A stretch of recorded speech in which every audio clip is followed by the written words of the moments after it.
Hello, beautiful people. How are you guys doing today? It's a lovely weekend, and I'm just having enough time to rest today. And I thought it wise, to come your way. But this time, I'm coming with an unusual story, on this very, very page. We are doing a bit of not like politics entirely, but we are doing social commentating right now. And for some time now, a lot of our youths have not been lending their voices on issues of politics in this country. And that is partly the reason why we have, failed ourselves. Because the reason why we have these people who are leading us, some of our leaders, are not even strategic thinkers, there's a lot of realignment that is going on, from the north to south and the presidency. And even though I may not be a card carrier of APC or any of the party for that matter, but for the fact that we had an 8 years of a Buhari, with all the misrule, all the misgovernance and everything, my brothers from the north, everybody, managed him, and now we have someone from the south, and there's supposed to be that gentleman agreement between both sides, that is the south and the north, for 8 years, rule, and someone from the north just did his, and like I said, despite all the misrule, the misgovernance, we all managed him. We came out of this. Now, a certain person is there right now, and all of a sudden, 2 years down the line, where people are trying to bring down the roof. Now, before I go into the story proper, do not get me wrong. Let me put the record straight. I'm not a politician. I'm not a carrying member of any of the parties. I don't even believe in so many of the policies of this current administration. I don't believe in them. Okay? Yes, I have my own reasons for not believing in most of their policies, because most of these policies are the reasons why a lot of us are now continuously, retrogressing in everything we do. Businesses are collapsing and everything, but that's another talk for another day. So let me go into this story for today. I know you guys are not.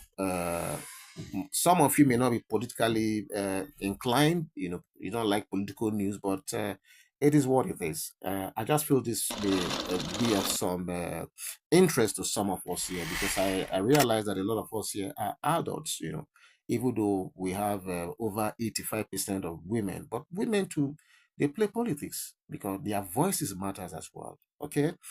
So the story I'm bringing here today, I've titled it 2027 and the politics of equity, a call for unity beyond the northern realignment. Okay, a major political realignment is brewing in Nigeria, with the northern political establishment comprising kingmakers, elites, and key Arewa interest groups reportedly withdrawing their support for President Bola Ahmed Tinubu ahead of 2027 general elections.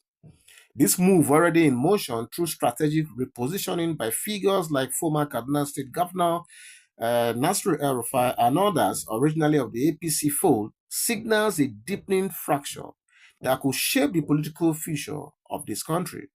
The crux of their grievances lies in what many northern elites perceive as marginalization in federal appointments and policy interventions. In some quarters, there is talk of teaching Tinubu a political lesson. Wow. A stark warning that the North, with its numerical strength, can make or mar presidential ambitions. While the numerical advantage of the North remains significant, the assumption that no one can clinch the presidency without their full backing is increasingly becoming contestable. Yes. The 2023 elections already proved that the political map is shifting. The so called monolithic North is no longer as cohesive as it was as it once was. Okay, the Middle Belt states like Plateau State, Benue, and Nasarawa asserted themselves independently the last time, making it clear that their votes are no longer guaranteed to align with one core northern political interest. Their choices reflected lived realities, not ethnic sentiments as it used to be. In response to the northern shift, The APC and the president, have begun recalibrating, and that is expected. There are strategic incursions into the South-South and Southeast regions, bolstered by the recent waves of defections from other parties to APC. This political tsunami includes governors, senators, and influential grassroots politicians realigning with the APC in a bid to rebalance the power dynamics and consolidate national support. Only a few days ago, we saw how the entire top echelon of PDP family in Delta State, led by the governor and the irrepressible former governor of that state, James Sibori, when they moved to the APC. But the question remains, is this northern withdrawal truly justified? I mean, I'm talking about northern withdrawal of support for Tinubu in 2027. Is this justified? Many Nigerians are asking why the same northern elites who stoically endured 8 years of President Muhammadu Buhari, despite widespread hardship, lopsided appointments, and deteriorating security, are suddenly unwilling to extend the same tolerance to a southern president. Is this about governance or raw ethnic power play? There was this outrage when Buhari governed with visible bias and cruelty. Okay? Why the sudden urgency for change now that the Southerner is at the helm?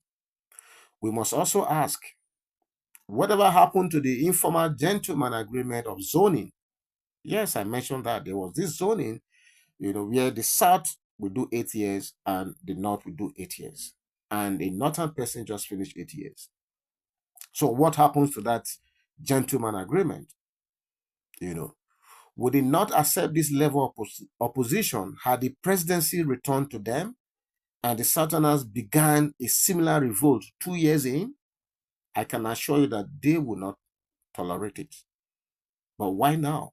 And why are they doing this?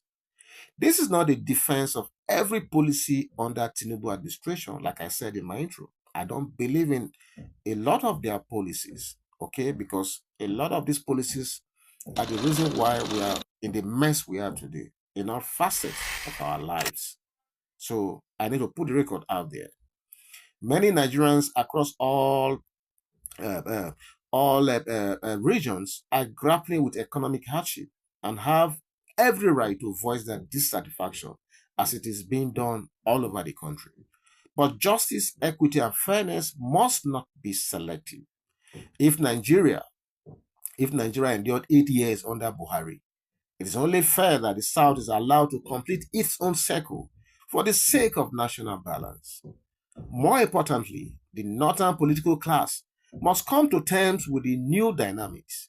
In 2023, President Bola Ahmed Tinubu emergence was not a fluke. Despite lacking federal power at the time, he muzzled through internal party hurdles and built strategic alliances, such as with the then Rivers State Governor, Nyesom Wike, to secure rivers. Today, he commands incumbency power, and Wike now controls the Federal Capital Territory, positioning the FCT firmly in APC's camp.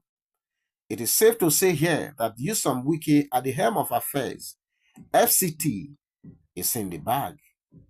Don't forget the last time the president didn't get FCT. But with the kind of beautiful job that Wike is doing, it will be difficult for you not to want to vote this presidency because people will want Wike to do more. So I can assure you that FCT is a done deal for the APC. Okay? And don't forget, and Rivers and others that I'm talking of Delta right now that just moved. Okay? So protest votes from the Middle Belt. Yes, there has always been that protest vote from the Middle Belt. And this time, I don't think it will be different. Okay, when I say protest vote, I mean protest vote because of the killings that is happening in the Middle Belt.